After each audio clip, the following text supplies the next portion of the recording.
Hello, it's Dr. Edward, the Healing Vet, here for our weekly holistic pet health show, streaming live across the internet to Facebook at the moment. And I don't know if we're streaming to, well, I actually don't know if we're streaming to Facebook or not, but we're definitely streaming to YouTube. There's been a whole lot of hassles for everyone in Australia with Facebook in the last week or two.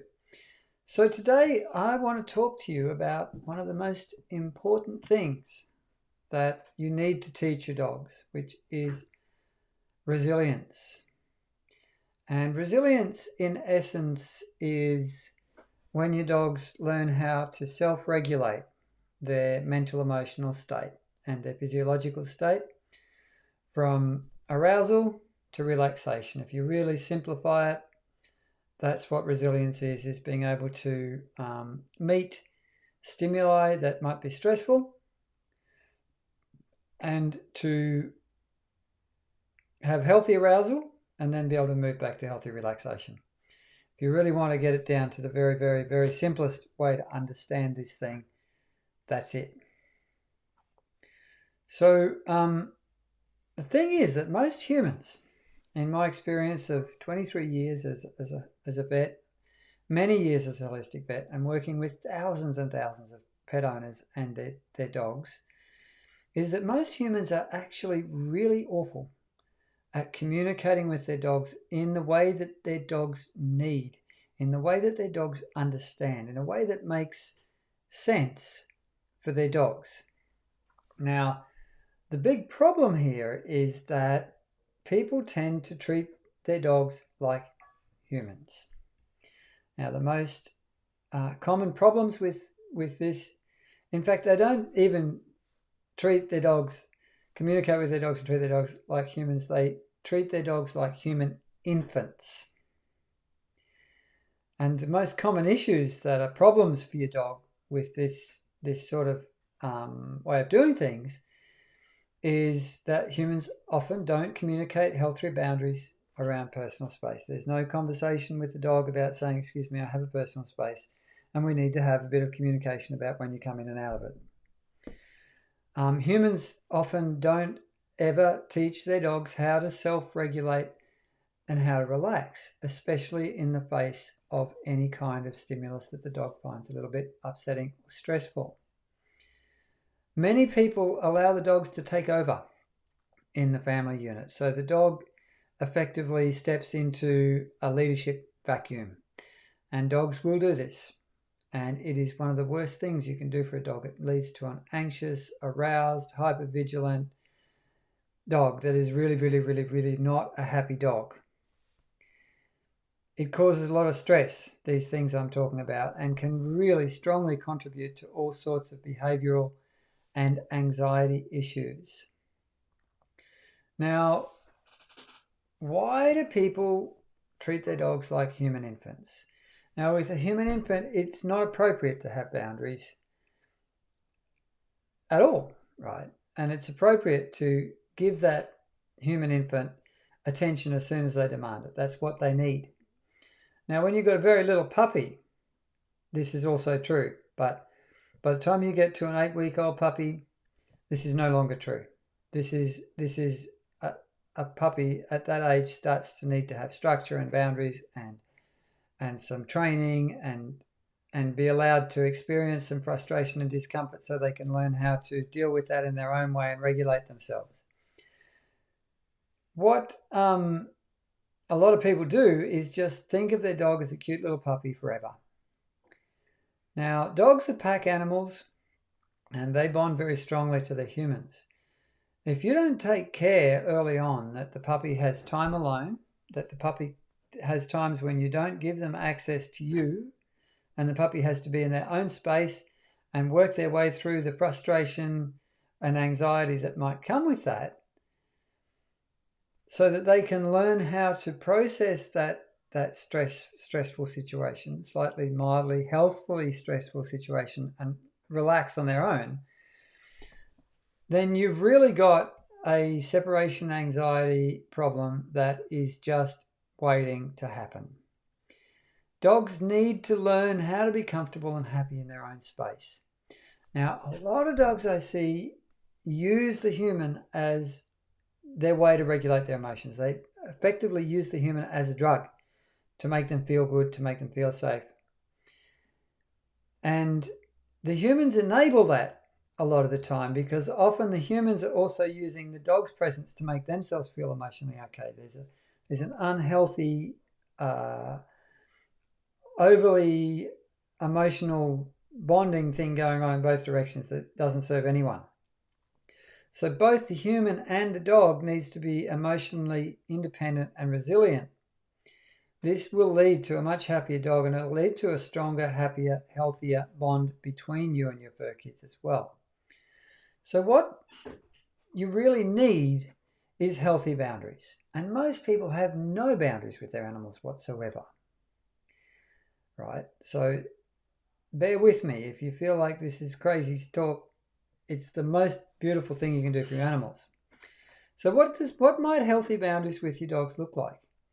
It looks like being able to communicate your dog when you'd like them to respect, as in stay out of your personal space, your personal bubble, is possibly the most important thing that you can teach your dogs. And I go into a whole lot of depth of this in our online trainings at wholeenergybodybalance.com. It's important because everyone needs to know where edges are, right? And when your kids get older, there's times when you say, no, out of my space, kid. And even when you're in an intimate relationship with another human being, there's times that, no, I need some space right now. It's perfectly appropriate and healthy for you to do this with your dogs as well, and important for them and for you. I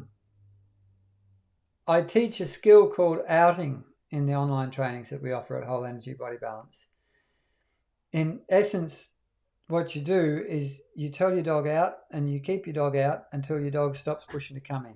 Then you keep keeping them out until they relax and hopefully lie right down, put their head on the ground, regulate themselves to deep relaxation. So what happens is that your dog can't come to you for comfort, so they've got to comfort themselves. They've got to learn how to self-soothe with this. And I consistently see anxious and poorly behaved dogs show really, really big improvements when I teach people how to do this. And you often will need lessons to do this. It's not. I know it sounds simple when I talk about it, but there's quite a bit to it. Healthy boundaries also look like dogs happily following basic obedience commands without the need for any kind of force or treats.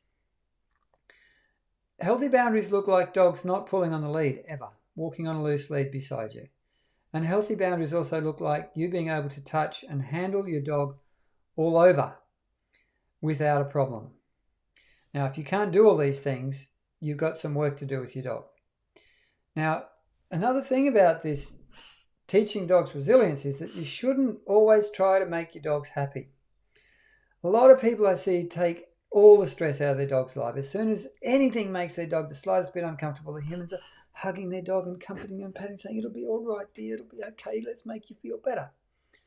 Now, when you do that, your dog never has an opportunity to experience, process, and resolve for themselves any kind of frustration or anxiety. This often leads to an emotionally fragile, clingy, anxious dog. And it's way better to give you a puppy, and you can do this with adult dogs if you've got a puppy that you haven't done this with and you want to work on this issue with a grown-up dog that has problems, is to let them experience some frustration and distress. Stay present with them, but keep them out of your space. No, you're not allowed to crawl all over me. You can sit beside me, but you're not allowed to paw me. You're not allowed to nudge me for pats. You just have to find your own way to settle.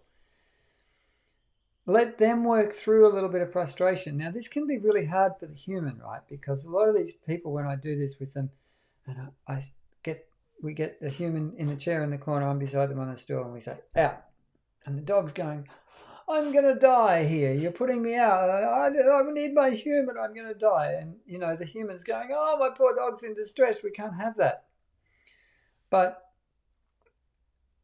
when you move through that emotional discomfort, you and your dog together, you get a dog that's a whole lot happier, a whole lot more confident, a whole lot calmer, a whole lot more able to regulate their own selves from arousal and distress to relaxation, to self-soothe. Resilience has to be learned. It's something you have to teach your dogs. Now, Some dogs are naturally very resilient, and you have to be careful to consider the temperament of the puppy or dog that you're working with this sort of work. You don't want to put them into severe distress.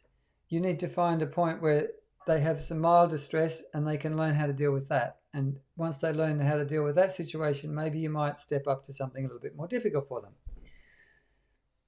And this might look like having a playpen in the room, putting the pup in the playpen, and you go and sit in the chair to read a book.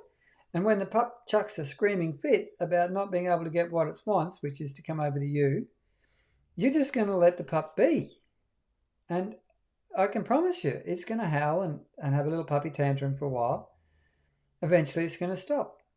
When it stops, you leave it there for a little while longer. And when the puppy relaxes and settles into its own space in there, that's when you go and get the puppy out, bring it over, give it lots of cuddles, give it some love, spend some time playing with it, and you put it back in the pen again, and it's probably going to throw another screaming fit, but it won't be as bad as the first one. And you keep doing that until you put the puppy in the pen and the puppy goes, oh, I'm in my pen. That's cool. This is a way to build and teach resilience. But if every time that puppy shows a little bit of distress and upset, you go and pick it up and go, oh, it's okay, we'll make you feel better, then you never teach them how to be resilient. And the biggest secret that you need to know about working with and training your dogs in this way is that you have to be more determined than your dog. Dogs are way better at training the humans in most cases with the people I work with than the humans are at training the dogs. Dogs are very determined, very intelligent little people. So think about that, and think about how to teach your dogs resilience, and think about your resilience, because if you don't have any resilience emotionally, then you need to learn a bit of that for yourself to help your dogs. So if you have any dogs with any kind of behavior issue or anxiety and want help, please do drop me an email at dredward@thehealingvet.com. I've helped so many people with dogs with these sort of issues, and I'd love to help you too if you need some help. So thank you so much for being on the show this week. If you've got anything, if you'd like to comment, I'd love to. I'll answer your questions and comments. But for now, goodbye, and we'll see you again next week.